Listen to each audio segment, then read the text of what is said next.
Good morning mga katako, good morning sa inyo lahat. Shout out sa lahat natin mga katako dyan. Update ito mga katako kay Lance Billiard, Silang Cavite. Ayan o, Silang Cavite yan mga katako. Update ko lang kayo.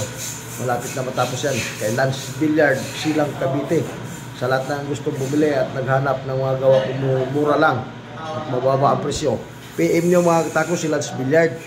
Tapos legit na legit yan mga katako, Lance Billiard at saka Christian J. Ramos.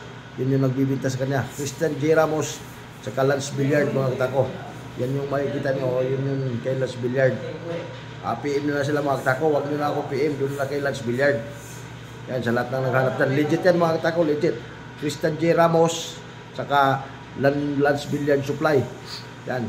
Legit na legit yan. Sa Silang Cavite mga katako. Basta address Silang Cavite. Kanila yan. Yan, sa lahat ng gustong bumili dyan ang mababalang presyo doon kay Lance Billiard, Silang Cavite. Maraming salamat sa inyong lahat mga katako.